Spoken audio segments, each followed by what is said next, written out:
Bismillahirrahmanirrahim. Alhamdulillahi rabbil alamin. Alhamdulillahilladzi arsala rasulahu bil huda wa dinil haqq liyuzhirahu 'ala ad-dini kullihi wa kafa billahi shahida. Asyhadu an la ilaha illallah wahdahu la syarika lah wa asyhadu anna Muhammadan 'abduhu wa rasuluh. Allahumma salli wa sallim wa barik ala 'abdika wa rasulika Muhammad wa ala alihi wa sahbihi wa man sar ala nahjihi wahtada bihadihi wastanna bisunnati ila yaumiddin, amma ba'du. Yang dihormati Ustaz Hadi selaku moderator, pihak pengurusan Global Ihsan selaku penaja Majlis Ilmu Bicara Petang. Alhamdulillah para jemaah sekalian, pada hari ini bersejarah, iaitulah pada 9 Oktober 2025 bersamaan dengan 17 Rabiul Tsani 1447, kita mula sebuah kitab yang baru, nama dia Mahasinul Islam ataupun Keindahan Islam. Di mana kitab yang menarik ini, bagi ana kitab ini menarik sebab ana terlibat daripada awal. Penulisnya daripada Universiti Islam Madinah, pensyarah-pensyarah yang memang ada keahlian lah dalam bab ini, bab tentang maqasidus syara', keindahan Islam ini. Maka kita pelajar-pelajar Malaysia diberi tugas dan amanah untuk menjadi juru edit ataupun editor dan terjemahan. Jadi alhamdulillah dapatlah diterjemahkan ke bahasa Malaysia dan saya diberi keizinan oleh pihak Imadatul Bahthil Ilmi untuk bawa balik ke Malaysia, cetak di sini, sebarkan dan ajarkannya kepada masyarakat, memandangkan tajuk ini menarik. Tajuk ini sangat menarik, nama dia Keindahan Islam. Kita cuba nak zahirkan, nak nampakkan Islam itu indah. Yang pertama kepada siapa? Yang pertama sekali kepada orang yang sudah Islam. Yang kedua, kita nak suruh Islam itu indah kepada siapa? Kepada orang yang bukan Islam. Dia panggil non-Muslim. Jadi dua-dua nak suruh nampak. Non-Muslim, biar dia nampak Islam tu indah, Islam tu comel, Islam tu lawa, mungkin membuka hati mereka untuk mengkaji Islam. Peringkat awal, biar dia jinak dengan Islam. Kemudian tahap yang kedua, setelah mereka kaji, mereka belajar, kita mengharapkan insya-Allah mereka akan bersedia untuk menjadi penganut Islam. Insya-Allah. Dan seterusnya menyebarkan Islam dan beramal dengan Islam, itulah cita-cita dan harapan kita. Jadi para jemaah sekalian, alhamdulillah hari ini kita tengok pada kitab mukaddimah kata penerbit, ana skip ialah ni. Kata penterjemah pun bolehlah kita ambil sikit kata penterjemah. Kitab Mahasin Islam ialah koleksi tulisan beberapa orang profesor, pensyarah di UIM, Universiti Islam Madinah. Kemudian diterjemahkan ke bahasa Malaysia oleh tim Darut Taibah di bawah Abu Anas Madani pada waktu itu. Maka kitab ini menerangkan keindahan syariat Islam dalam seluruh perintah dan larangannya. Mana kenapa Allah suruh, kenapa dilarang? Tengok di muka surat IX. IX. Sekarang ni X ni orang dah pandai dah kan guna bahasa ni. Kemudian kita tengok indahnya dari segi keimanan, dari sudut ibadah, dari sudut kekeluargaan, dari sudut muamalat, jinayat, hubungan di antara rakyat dengan pemerintah dan akhlak yang mulia. Maka panjang mukaddimah, kemudian kita pergi kepada kata pengarang. Kata pengarang pun panjang juga. Jadi kita lihat di sini ada kata-kata menarik, kata-kata hikmah yang perlu untuk kita ketengahkan dalam mukaddimah ni. Tuan-tuan tengok di muka surat 16. Muka surat 16, X, V, I. X tu makna 10. Sekarang ni orang tahu lah dah. Zaman X sekarang ni. Zaman 10, V pun sinonim juga dengan Muhammad lebih, Muhammad 5, I. Jadi X 10, 5 jadi 6. Muka surat 16. Nah, ini pun faedah juga, guna perkataan Roman ni, X, V, I. Jadi pandai itu. Jadi kita kena tahu kegunaan dia. Jadi alhamdulillah, ini di antara ilmu kegunaan tulisan-tulisan yang digunakan ini. Alhamdulillah. Baiklah, tengok di muka surat X, V, I, muka surat 16, dia kata uh, Allah Ta'ala telah sebut dalam Al-Quran Karim, A'udzubillahi minasyaitanirrajim, laqad kana lakum fi rasulillahi uswatun hasanah liman kana yarjullaha wal yawmal akhir. Sesungguhnya Allah telah ada pada diri Rasulullah sallallahu alaihi wasallam itu contoh teladan yang baik bagimu, iaitulah bagi orang yang mengharapkan rahmat Allah dan kedatangan hari akhirat. Surah Al-Ahzab ayat 21. Artinya para jemaah sekalian, kita ni penting sangat, perlu sangat kepada contoh. Apa-apa benda kalau kita orang kata, buatlah. Nak buat macam mana? Sendiri fikir tak? Sukar. Tapi kalau ada model depan kita, sudah ada plan depan kita, sudah ada contoh depan kita, kita ada plan. Kita nak buat rumah. Kita tunjukkan kepada apa ni kontraktor, saya nak rumah macam ni. Plan dah ada. Senang dia orang fikir. Jadi sekarang ni masya-Allah tabarakallah, bila kita fikir tentang nak ikut. Nak ikut siapa? Allah kata, laqad kana lakum fi Rasulillah uswatun. Rasulullah itulah contoh yang terbaik. Contoh yang paling baik yang ditunjukkan oleh baginda Nabi sallallahu alaihi wasallam. Maka apakahnya Nabi contoh? Maka telah sempurnalah satu anugerah kepada umat manusia. Umat Islam khasnya, serta limpahan rahmat yang datang dari segenap sudut kepada mereka. Dari satu sudut, umat Islam diperintahkan supaya melakukan ketaatan dan kebaikan, serta sudut yang kedua dilarang daripada melakukan maksiat dan perkara-perkara yang buruk. Jadi kita ni dalam hidup ni ada dua ya, suruh, larang. Itu dia panggil al-amru wan nahyu. Dua inilah yang menjaga maslahah hidup manusia, duduk di bawah dua perkara ini, al-amru wan nahyu, suruh dan larang. Jadi kita tak boleh lari daripada dua perkara ini. Tak boleh lari daripada dua perkara ini.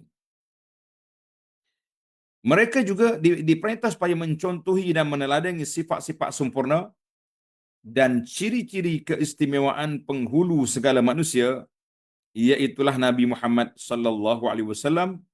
Maka jadilah agama kita ini, walillahil hamdu, segala puji bagi Allah, suatu agama yang lengkap dari segenap sudut, iaitulah agama yang terkumpul dalam segala kebaikan dan dalam setiap perintah, larangan, syariat perundangan, kelebihan amalan dan galakan untuk melakukannya. Jadi kita akan tengok semua dimensi lengkap dalam syariat ini. Kalau Allah Taala suruh, kita boleh tanya, kenapa suruh? Kenapa Tuhan perintahkan? Kenapa Tuhan suruh kita buat? Adakah bukankah ini menyusahkan? Bukankah ini membebankan?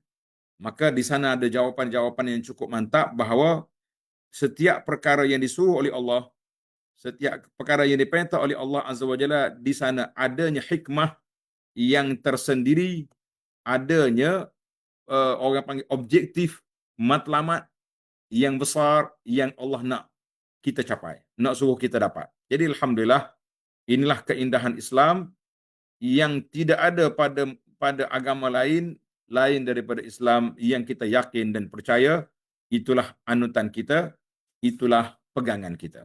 Baik.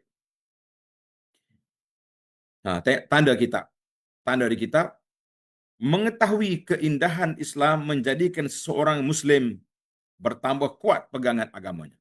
Jadi kita yang Islam ni lagi mantap kita punya pegangan. Bertambah cinta kepada agama, serta bertambah kuat iltizam untuk beramal dengannya.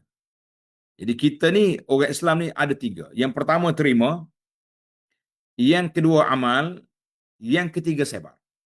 Jadi terima, qabul, al-amal, wad da'wah. Tak boleh lari daripada tiga perkara ini. Ini sebab kalau kita terima saja, habis kita senyap untuk diri kita je, kita kata rugilah. Orang Kelantan kata makan seorang tak boleh. Tak boleh. Kita tidak diajarkan untuk makan seorang. Kita diajarkan untuk sampaikan ilmu ini kepada masyarakat.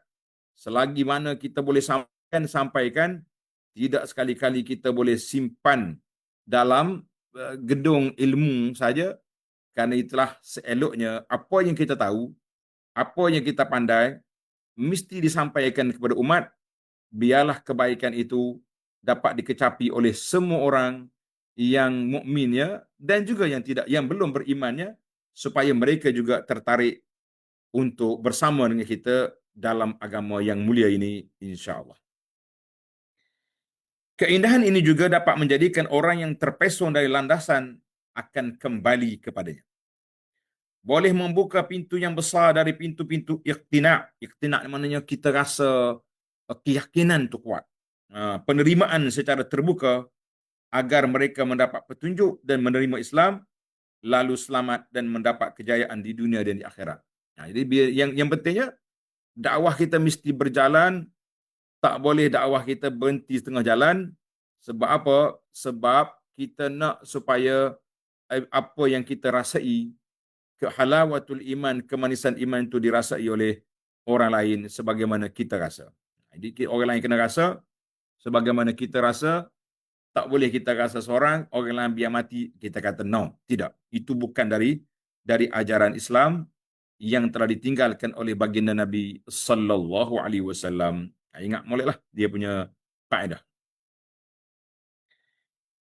Satu kisah, nama dia Ibnu As-Sakan rahimahullah, telah meriwayatkan dengan sanadnya bahawa Al-Aktham, Aktham dengan sa titik tiga, Al-Aktham bin Saifi dengan sad, Al-Aktham bin Saifi, ketika sampai kepadanya berita Rasulullah sallallahu alaihi wasallam diutuskan. Mana dia dengar Nabi akhir zaman telah diutuskan oleh Allah. Beliau ingin bertemu dengan Rasulullah sallallahu alaihi wasallam. Dia nak pergi selalu. Orang cerdik, orang bijak, dia nak jumpa. Dia nak bertemu, nak tengok sendiri apakah ajaran yang dibawa oleh Nabi sallallahu alaihi wasallam itu. Tetapi kaumnya tidak membenarkannya. Mereka berkata, "Tuan ketua kaum, orang tua kami, tentu Muhammad akan mengenali Tuan. Kalau Tuan pergi, Muhammad akan kenal." Kan?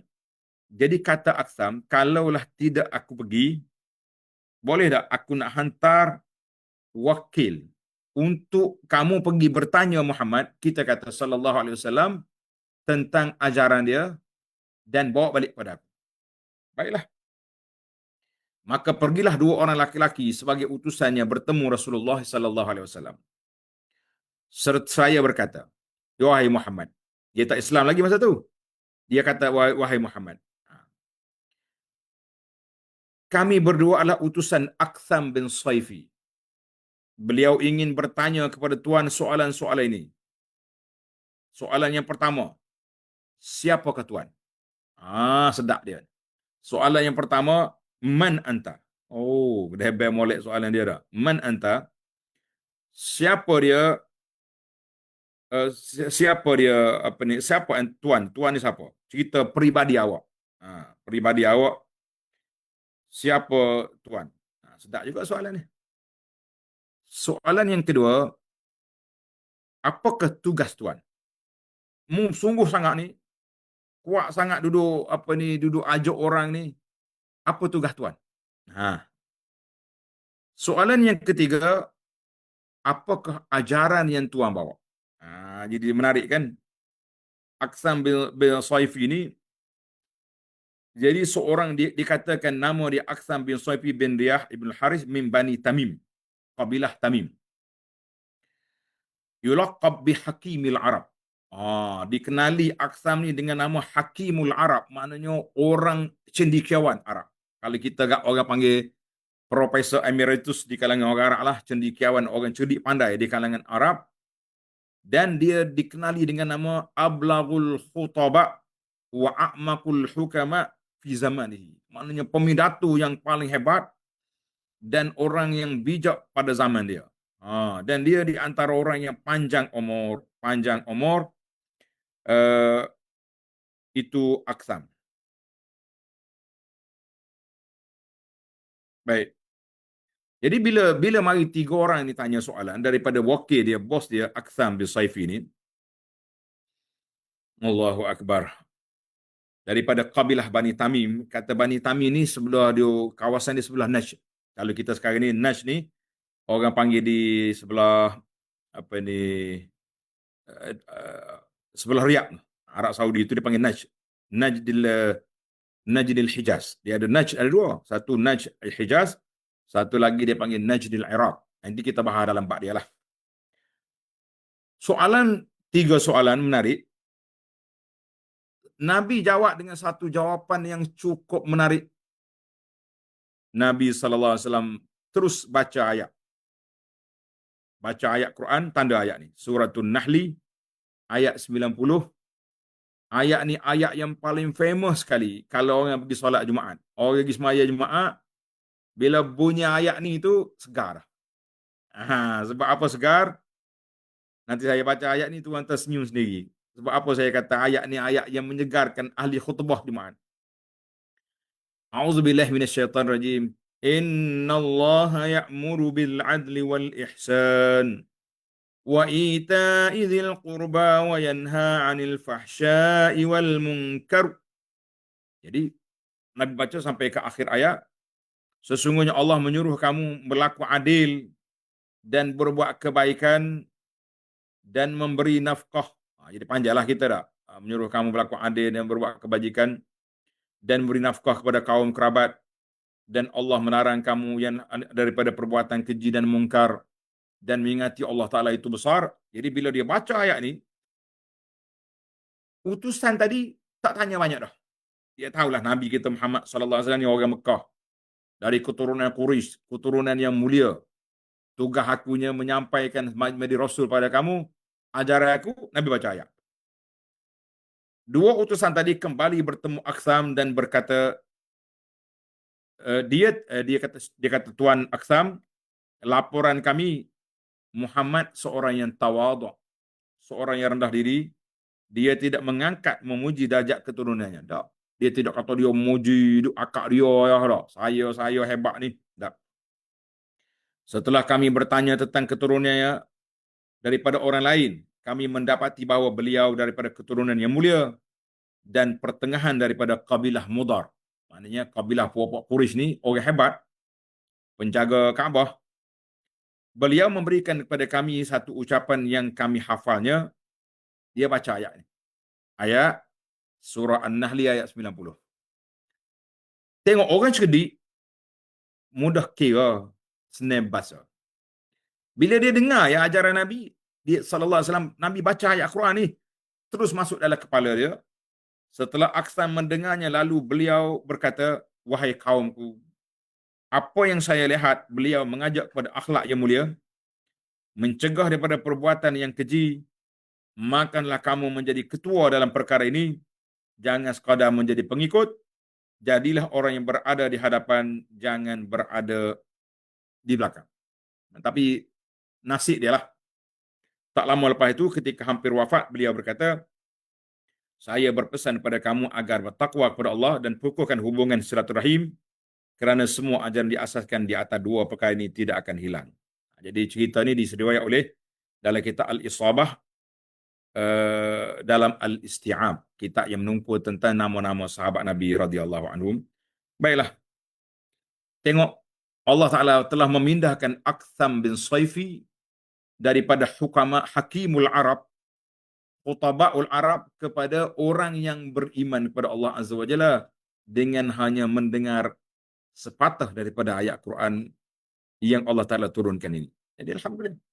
Dan sebab itulah saya gembira sangat apabila tengok rombongan flotilla ni, Sumut ni, yang pertama. Bila dia pergi, dia duduk, orang Islam duduk jaga solat mereka, duduk jaga penampilan mereka. Akhir sekali, kapten kapal tu masuk Islam. Alhamdulillah. Dan kita mengharapkan ramai lagi orang yang akan menyertai beliau untuk masuk Islam setelah mereka tengok keindahan Islam. Saya tak pasti pula. Tak ada pula orang sumuk bagi tahu kami duduk dakwah di atas kapal ke, ataupun memadai dia tengok je orang Islam dengan penampilan mereka, dengan penjagaan ibadat mereka yang menyebabkan dia tertarik pada Islam. Ini perlu pada pendetailan. Kalau boleh tanya orang-orang yang ada atas kapal saling dengan dia tu, tanya apa yang kau buat sehingga dia tertarik dengan Islam. Sama ada mereka dakwah ataupun cukup dengan dia tengok akhlak. Anda ingat seorang pelajar daripada uh, Filipina, tak silap saya, daripada Filipina yang bukan Islam. Dia ni bila dia masuk Islam, kita pun tanyalah pengalaman dia, kaifa aslamta? Bagaimana awak boleh masuk Islam? Menarik ni. Soalan menarik, jawapan pun menarik juga insya-Allah. Dia kata kaifa aslamta? Bagaimana kamu boleh masuk Islam? Dia kata alhamdulillah, dia ni ada kawan dia nak pergi interview, nak masuk Universiti Islam Madinah. Satu masa dulu sebelum Covid dululah, sebelum Covid dulu, atau belum pada tu lagi lah. Zaman tu tak tahu universiti banyak duit kan, ingat. Eh? Setiap tahun dia akan hantar bagi ustaz-ustaz pergi mengembara ke banyak negara. Mari ke Malaysia, pergi ke Indonesia, pergi. Jadi ustaz-ustaz ni akan pergi, dia duduk sebulan di negara tersebut pada musim panas. Ketika universiti cuti, dia akan buat daurah. Akan buat daurah kepada pelajar-pelajar yang belajar agama, yang belajar bahasa Arab ni, buat daurah sebulan. Kemudian ketika daurah itulah dia akan buat interview untuk pelajar-pelajar yang nak masuk ke Universiti Islam Madinah. Jadi kata sahabat kita ni, dia kata bila kawan dia nak masuk, nak pergi interview, dia bukan Islam. Dia kata aku nak pergi juga boleh. Kawan dia kata okey, pergi. Tapi mu jumpa Arab ni, dia kata masa nak pergi tu dia rasa macam cemas lah juga kan. Nak jumpa Arab ni pelik. Dengan pakai jubahnya, pakai serban merahnya, apa benda orang Arab ni. Bila dia pergi, uh, sahabat ni bercerita ke Syekh tu bahawa kawan dia ni non-Muslim. Kawan dia ni bukan Islam. Dia kata, tak usah cerita lah. Siapa aku? Aku nak cerita kepada Syekh Arab ni bahawa anta non-Muslim, bukan Islam. Dia kata bila dia tahu aku bukan Islam, aku kena halau keluar. Kena halau ke, oh no, go out. Keluar daripada dewan. Tak. Ketika itulah Syekh datang kepada aku. Dia bersalam dengan aku. Dia layan aku. Dia buka peluang kepada aku nak tanya apa. Jadi aku hari itu balik daripada tempat interview tu juga, hati aku terbuka kepada Islam bisa babi huluk akhlak Syekh. Tengok. Tak pernah, tidak kata dia pergi masuk daurah kerusuh dulu, pergi berdebat tentang Islam. Tak, dia tengok akhlak je. Sebab itulah kata di Aqsam, wahwa yad'u ila khuluqin hasan. Nabi SAW dia mengajak kamu kepada akhlak yang mulia. Maka dengan itu pentingnya kita berakhlak yang mulia. Jadi kita kena akhlak lah. Akhlak kita sama-sama kita orang Islam. Ada akhlak, ada etika. Akhlak kita dengan non-Muslim. Akhlak kita sama-sama kawan-kawan. Akhlak kita dengan orang tua. Jadi semua tu ada etika dalam Islam. Jadi kita kena belajar. Kita kena perhatikan. Kita kena tengok bahawa Islam itu lengkap dan sempurna. Tidak ada yang kurang kecuali yang lemahnya, iaitulah kita semata-mata. Baiklah para jemaah sekalian, tamatlah mukadimah. Mukadimah dia panjang, tapi oleh kerana kitab ni panjang, tak macam rukuk iman baru ni, rukuk yang baru ni pendek je, saya berani syarah panjang. Yang ni 300 lebih. Kita tak boleh nak syarah panjang, kita kena baca banyak. Baca pun anak tak baca harfi, tak baca setiap patah perkataan, tapi cukuplah kita ambil pendekatan bedah kitab. Sekurang-kurangnya kita keluar satu bab ni dalam suasana yang kita boleh mengetahui apa yang ada dalam bab yang kita belajar, insya-Allah. Baik, kita mula masuk pada muka surat yang pertama. Tadi baru mukaddimah tu. Tadi itu baru mukaddimah. Al-an nadkhul ila al-mawdu', iaitulah muqaddimatul kitab min khasa'is syariatil islamiyah. Anda kena sebut bahasa Arab. Tadi mereka kata dia belajar dulu dia bawa kita ni sebagai peneman untuk menguatkan kepahaman dia tentang tajuk ni. Jadi kita kata Alhamdulillah, sekarang ni daripada Melayu saya ke Arab pula. Dari Melayu kita ke Arab, jadi min khasa'isi syariatil Islamiyah, daripada ciri-ciri keistimewaan syariat Islam. Ciri-ciri keistimewaan syariat Islam dalam kitab ini kita letak yang pertama sifat Rabbaniyah. Rabbaniyah, iaitulah daripada Allah kepada Allah. Yang kedua Syumuliyah. Syumuliyah, kesempurnaan dan universal. Itu dia panggil ciri-ciri keistimewaan. Kalau tak sempat kita ambil separuh dulu. Kemudian orang panggil Sa'atul Syariat, keluasan syariat. Jadi syariat Islam ini dia luas, dia punya perbahasan.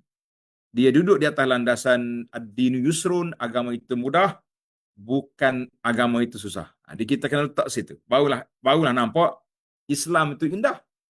Kalau tidak, memang sukar untuk kita berbahas, memang sukar untuk kita nyatakan dakwah. Sebab apa?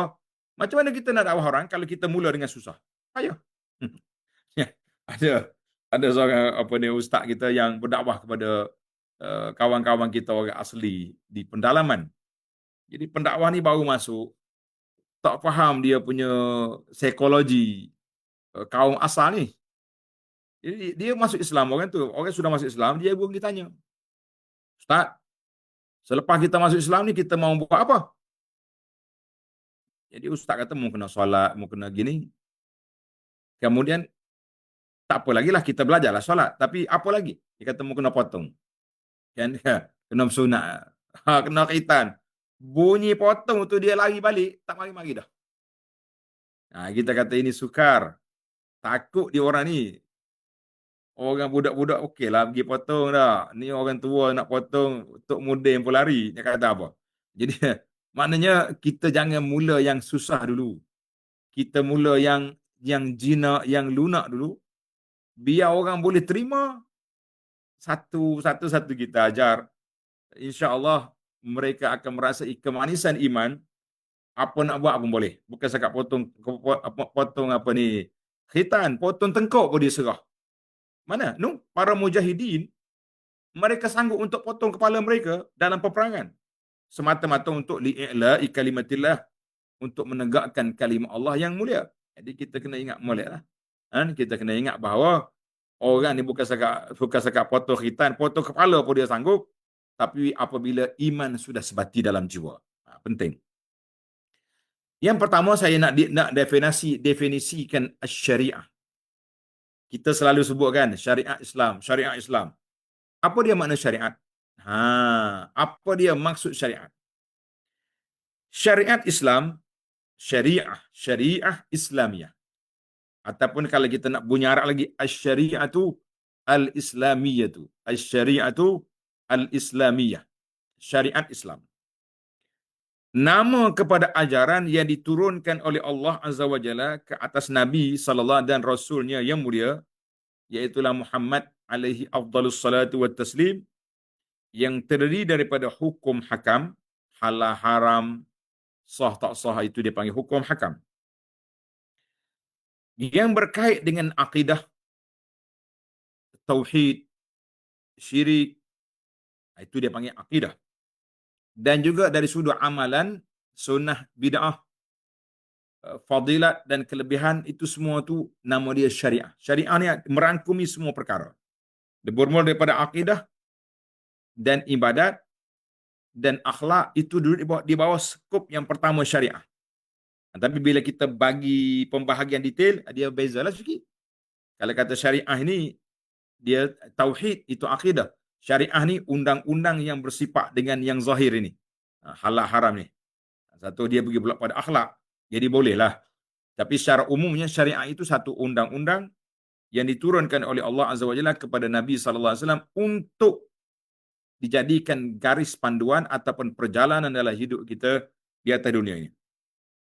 Hukum hakam ini dinamakan syariah kerana kebenarannya dan persamaannya dengan sebuah mata air yang jernih. Maka dengan hukum hakam ialah jiwa manusia hidup dan menjadi lebih bernilai. Syariat juga berfungsi sebagai sumber kecerdasan dan keselamatan minda, sebagaimana air sebagai sumber kehidupan itu pada manusia.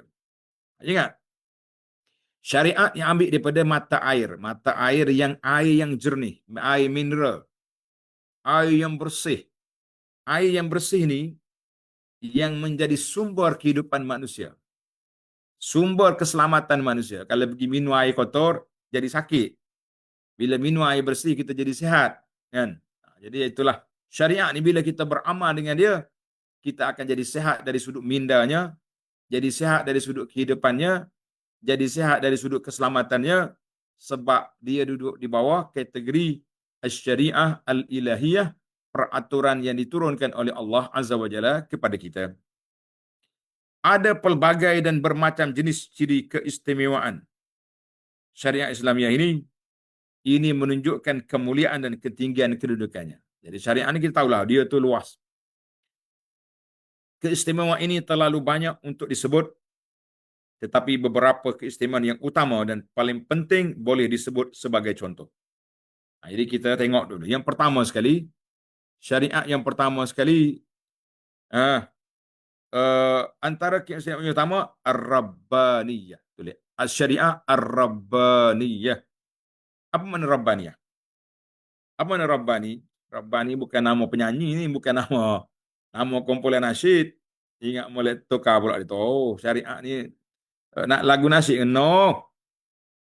Rabbaniyah dimasukkan di sini dengan dua dimensi. Tengok. Rabbaniyah dua dimensi. Apa dia dua dimensi? Yang pertama, sumber dia dari Allah. Rabb, minar Rabb. Sumber agama ini, sumber perundang ini datang dari Allah. Sumber agama ini datang dari Allah. Dimensi yang kedua, kita buat lirab untuk Allah. Ini penting. Ini beza di antara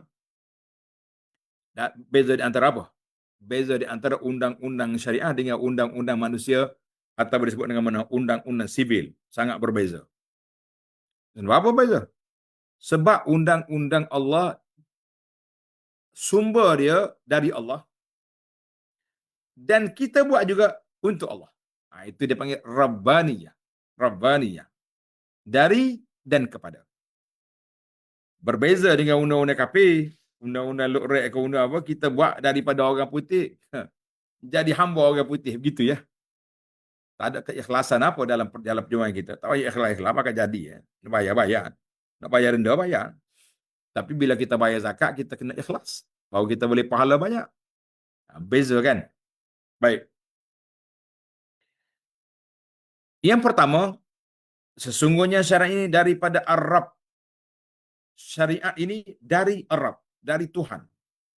Allah Subhanahu wa taala, yang mana ialah wahyu dari Allah kepada penutup sekalian rasulnya Muhammad sallallahu alaihi wasallam, dan ia bukanlah ciptaan ataupun rekaan mana-mana makhluk atas dunia. Tak ada, bukan rekaan. Dia lebih kepada wahyu yang Allah Taala sampaikan kepada Nabi sallallahu, dan Nabi laksanakan wahyu itu kepada umat dia. Firman Allah Taala, Bismillahirrahmanirrahim, Alif Lam Ra, Kitabun uhkimat ayatuhu thumma fussilat min ladun hakimin khabir. Maksudnya Alif Lam Ra, inilah dia suatu kitab yang ayat-ayatnya disusun dengan rapi serta dijelaskan secara terperinci, yang diturunkan dari sisi Allah yang maha bijaksana lagi maha mengetahui. Ini jelas. Maknanya kita tahu ayat ini, sumber perundangan kita ini dari Allah yang maha berkuasa. Kemudian ada dua ayat lagi lepas itu, samalah. Yang penting kita nak isbatkan, nak takrirkan bahawa agama ini, syariat ini dari Allah. Adapun tugas Rasul, tengok di muka surat 2 tu bawah, tugas Rasulullah sallallahu alaihi wasallam dalam syariat ini adalah menerima wahyu. Nabi kena terima daripada Jibril dan menghafaznya. Ingat molek, kemudian menyampaikan dan menjelaskannya sebagaimana firman Allah Ta'ala dalam surah Al-Ma'idah ayat 67, Ya ayyuhar rasul balligh ma unzila ilaika min rabbik. Ya Rasul, sampaikan apa yang Allah Ta'ala wahyukan kepadamu.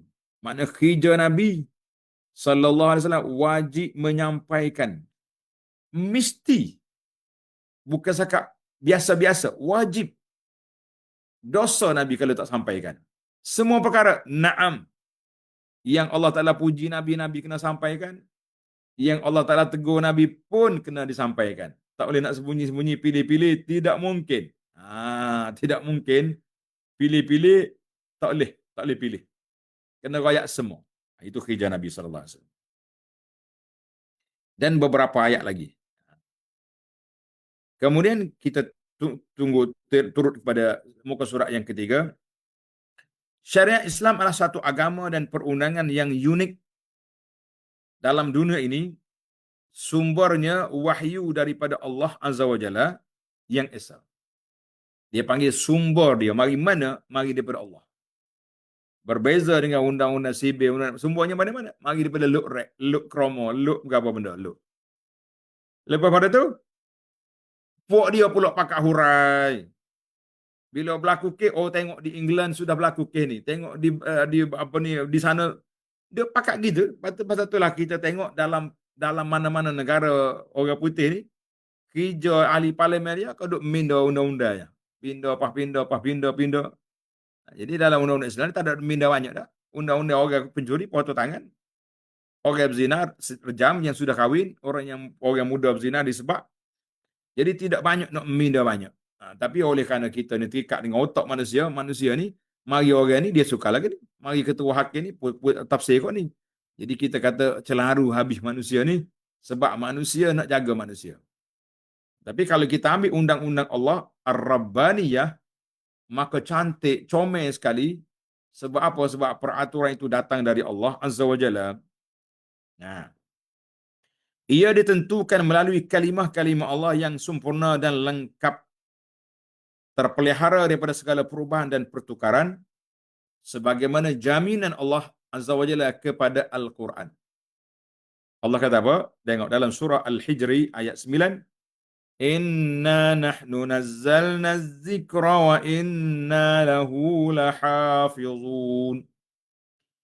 Sesungguhnya kamilah yang menurunkan Al-Quran dan sesungguhnya kami benar-benar memeliharanya. Ingat molek. Kami turun Al-Quran, kami yang jaga Quran. Jadi tak usah mikir orang lain. Al-Quran tak boleh. Cuba kita tengok. Kalau ada salah cetak, tak usah kata orang kena, salah cetak je. Nah, contohnya kita kata naskah ni dicetak oleh pencetak fulan. Ada kesilapan dalam ni. Sekejap ya orang akan viral. Cetakan sekian-sekian ada silap. Perlu diperbetulkan. Kalau di Malaysia ni kita ada KDN bahagian bahagian kawalan Al-Quran. Lagi laju, lagi cepat. Semua cetakan tersebut mesti ditarik balik dari kedai-kedai buku dan perlu diperbetulkan. Tengok. Walaupun dalam negara kafir mana pun, orang Islam alhamdulillah yang hafal Quran total lagi cepat dia boleh kesan kesalahan. Kita yang hafal tergagak-gagak ni pun insya-Allah kalau Quran tu salah cetak, kita rasa janggal bila kita baca. Pelik ni. Pelik ni gini ni. Semok Quran lagi, salah. Tengok. Itu jaminan Allah SWT kepada teks Al-Quran kerana dialah sumber syariah. Teks Al-Quran sumber syariah. Tetapi kita berasa lega dah sana ni kan. Bila Allah jamin Quran dia jaga, tetapi kena ingat tuan-tuan dan puan-puan, penjajah berjaya. Jaya apa? Berjaya menjauhkan orang daripada Al-Quran dan memesongkan sebahagian manusia daripada kepahaman Al-Quran. Itu berjaya. Yang ni tak boleh nafi. Tak ada siapa boleh sangkal. Tidak ada siapa yang boleh mengatakan tak betul. Tak. Memang berjayalah penjajah-penjajah. Bila dia masuk dalam negara Islam, yang awal sekali yang mereka ubah, mereka tarik daripada negara Islam, al-hukmu, iaitulah undang-undang syariat. Yang pertama sekali tarik. Yang mereka tak tariknya, ibadat khususiah. Solat, itu dia benarkan. Sebab kalau tak benar solat, peranglah, mengamuk, orang Islam tak akan diam. Dalam bab puasa, jangan kacau. Dalam bab nak pergi haji, British. Saya menunjukkan tua lah ni. Hamba ni tua dah. Ada dalam gambar, mak kita cerita, rahimahullah, kita pernah pergi haji naik kapal yang disediakan oleh British pada masa tu, tahun 60-an. Ha, ada gambar arwah ayah ni terima hadiah daripada kapten kapal, tak tahu nama kapal, Mr. kapal kapi itu. Kapal haji. Maknanya, mu nak pergi haji tak ada masalah, mu nak pergi nak puasa silakan, mu nak semaya silakan, tapi jangan sekali-kali nak laksanakan syariat Islam. No. Orang putih langgar, bila orang putih lari, diwarisi oleh anak-anak warisan penjajah, mereka pula yang menentang undang-undang syariat. Sekarang ini pun terkapar-kapar kita yang cuba-cuba nak usahakan laksanakan hudud dalam masyarakat. Bukan laksana hudud, undang-undang kecil aja, enactment-enactmentnya digubal, boleh dibatalkan oleh mahkamah orang putih dengan begitu senang, yang mana walaupun hakim-hakimnya sudah ada songkok atas kepala, ada wanita sudah bertudung, tapi undang-undang mereka lebih mengatasi undang-undang syariat, undang-undang Al-Quran. Jadi berjaya. Tapi sumber syariat mereka tak boleh, tak ada siapa boleh ubah. Sumber syariat tidak ada siapa yang boleh ubah. Itu jaminan daripada Allah Azza wa Jalla. Inna nahnu nazzalna zikra wa inna lahu lahafizun. Oleh yang demikian, syariat Islam disifatkan dengan segala kesempurnaan, lengkap, belas kasihan, dan adil, dengan gambaran yang cukup sempurna. Jadi orang kata, oh, syariat ni kasihan belah apa? Orang curi potong tangan. Inilah bila kita bicara tentang benda pelik atas dunia ni. Pelik ke tak pelik? Pelik. Orang mencuri, duduk dalam penjara, diberi makan. Orang yang kena curi, merana barang dia hilang. Pelik. Jadi, kalau kita potong tangan dia, barulah orang yang kena curi itu rasa, oh, puas hati ya. Dia curi barang kita, tangan dia hilang. Orang nak mencuri pula apa fikir 100 kali. Cabut tangan weh. Ingat, banyak lagi lah benda-benda pincang yang berlaku apabila berlaku dalam masyarakat. Manusia jaga manusia, jadilah benda pelik dalam dunia. Allahul musta'an. Baik. Dengar ni. Jadi ini adalah kerana yang menurunkan syariat ini adalah pencipta segala makhluk, pemilik segala urusan mereka, dan dia adalah Allah yang bersifat dengan sifat agung dan sempurna, suci daripada segala aib dan kekurangan, serta bebas daripada kejahilan dan mengikut hawa nafsu. Allah Maha mengetahui apa yang baik bagi manusia, yang dapat merealisasikan bagi mereka keamanan, ketenangan, dan kebahagiaan. Allah telah mencipta mereka dengan satu tujuan, memberikan mereka tanggungjawab menjaga risalahnya, dan memuliakan mereka dengan beramal dengan risalah. Alhamdulillah. Allah melebihkan mereka daripada kebanyakan makhluk-makhluknya yang lain. Dia yang maha lemah lembut dalam suruhannya, maha bijaksana dalam hukum hakamnya, maha berkuasa atas segala makhluknya, maha mengetahui dalam segala urusannya, dan maha pengasih terhadap hamba-hambanya. Itu sifat Allah Ta'ala. Jadi kita kena usahalah supaya kita dapat. Baik. Maka, semua makhluk dituntut supaya mengikut syariat ini. Jadi itu dia panggil, dalam kita belajar ni, ilmu baru yang kita masuk, kita baru tinggalkan kitab apa? Kitab kita rukun iman kan. Di sana adanya iradah kauniyah, iradah syariah. Ingat. Jadi dari sudut iradah kauniyah, Allah Ta'ala nak suruh semua makhluk ini duduk di bawah perintah syariat Allah Azza wa Jalla. Tapi iradah syariahnya, hak mana Tuhan pilih je, yang beramal dengan dia. Yang Tuhan tak pilih, habislah, nasib malang lah. Bukan salah syariat, salah awak tak mau pilih. Nas'alullah al-afwa wal afiyah. Baiklah. Allahu Akbar. Syariat ini sangat suci bagi seorang mukmin, sangat suci bagi seorang mukmin. Uh, menguasai diri mereka dan begitu hebat dalam hati mereka, tiada sistem atau perundangan yang menyamainya dan tidak ada suatu pun daripada ciptaan manusia yang boleh dibanding dengannya. Tak ada siapa boleh banding lah. Syariat Islam, syariah al-ilahiyah, syariat yang comel, yang sempurna, yang lawa, yang molek, tak ada siapa boleh cabar dia. Yang cabar dia orang tak faham je. Tunggulah. Kalau tuan-tuan dah tak sabar dah, cari je buku ni. Buku tu kat belakang saya tu gambar dia. Tengok dalam internet ada. Cari buku ni. Jangan tak cari. InsyaAllah kita akan baca pada waktu petang ini lah. Petang Khamis. Kalau saya tak musafir. Kalau kita musafir, kita cuti. Kan? InsyaAllah. Jadi mudah sangat untuk kita nak mengetahui syariat yang mulia ini. InsyaAllah. Baik. Tadi kita kata, agama ini dua dimensi. Min wa ila. Min Allah, ilallah. Ingat. Itu nama dia Rabbaniyah. Rabbaniyatul Masdar wa Rabbaniyatul Amal. Ingat dah? Jadi, Rabbaniyatul Masdar dan Rabbaniyatul Amal. Maknanya, sumber dia dari Allah, kita beramal pun yakin. Kata-kata biasanya diguna oleh Abu Anas ketika kempen amal, saya mengatakan berpegang dengan sunnah, pahala confirm, hati tenang, pahala confirm. Beramal dengan sunnah, hati tenang, pahala confirm. Beramal dengan sunnah, hati tenang, pahala confirm. Jadi, apa dia maksud? Maksudnya, bila kita berpegang dengan syariat Allah, kita tenang hati. Sebab kau ambil mana ni? Mana kau ambil sumber ni? Allah. Daripada Quran, daripada hadis, mana hati tak tenang? Pahala confirm, siapa yang confirm? Allah Ta'ala yang confirm. Nabi SAW confirm. Macam mana saya kata, tapi kalau pakcik ni, ramai orang duduk sebar dalam internet ni. Dia ambil daripada kitab tu, kitab ni, baca hok ni dapat tu. Kita kata jangan duduk reka kat share. Islam ni bukannya boleh reka-reka, dia mari daripada wahyu daripada Allah. Jangan duduk berani-berani. Mentah ke dia ada Facebook, dia boleh buat. Kita ada Facebook, kita buat.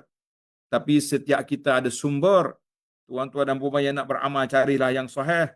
Jangan cari yang viral. Yang viral banyak atas orang lah. Kalau ramai orang masuk, ramai banyak ya. Tapi yang sahih itu yang sukar untuk kita dapati.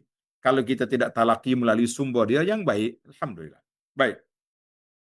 Dimensi yang kedua, matlamat tertinggi syariat ini dan tujuannya yang murni ialah kerana Allah. Kita kata min wa ila. Min Allah wa ilallah.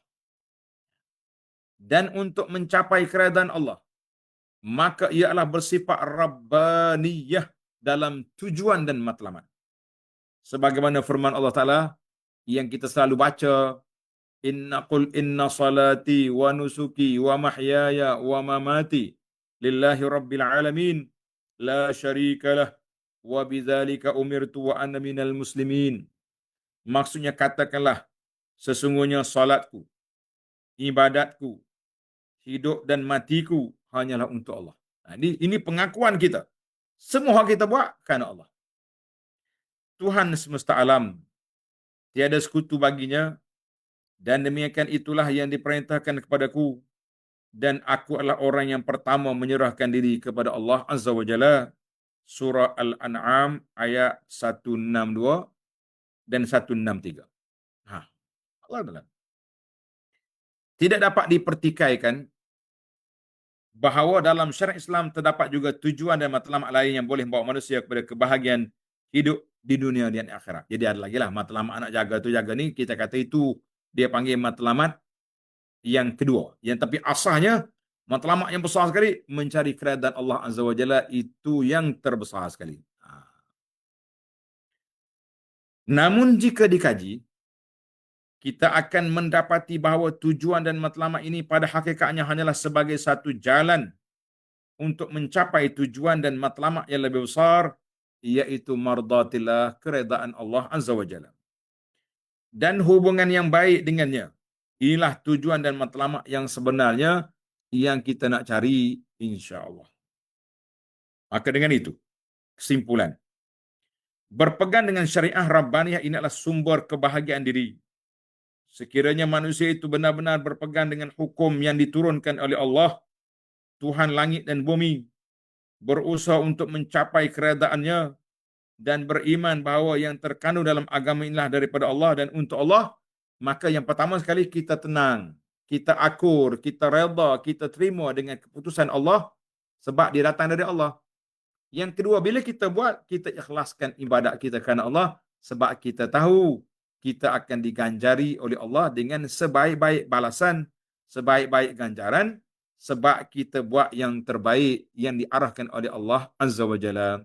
Alhamdulillah.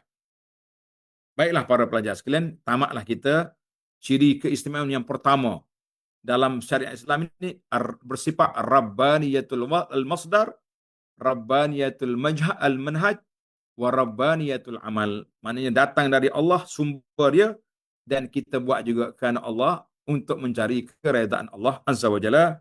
Tamatlah perbincangan kita.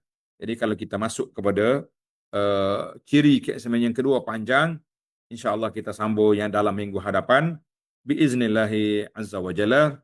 Jadi kita break setakat itu dulu.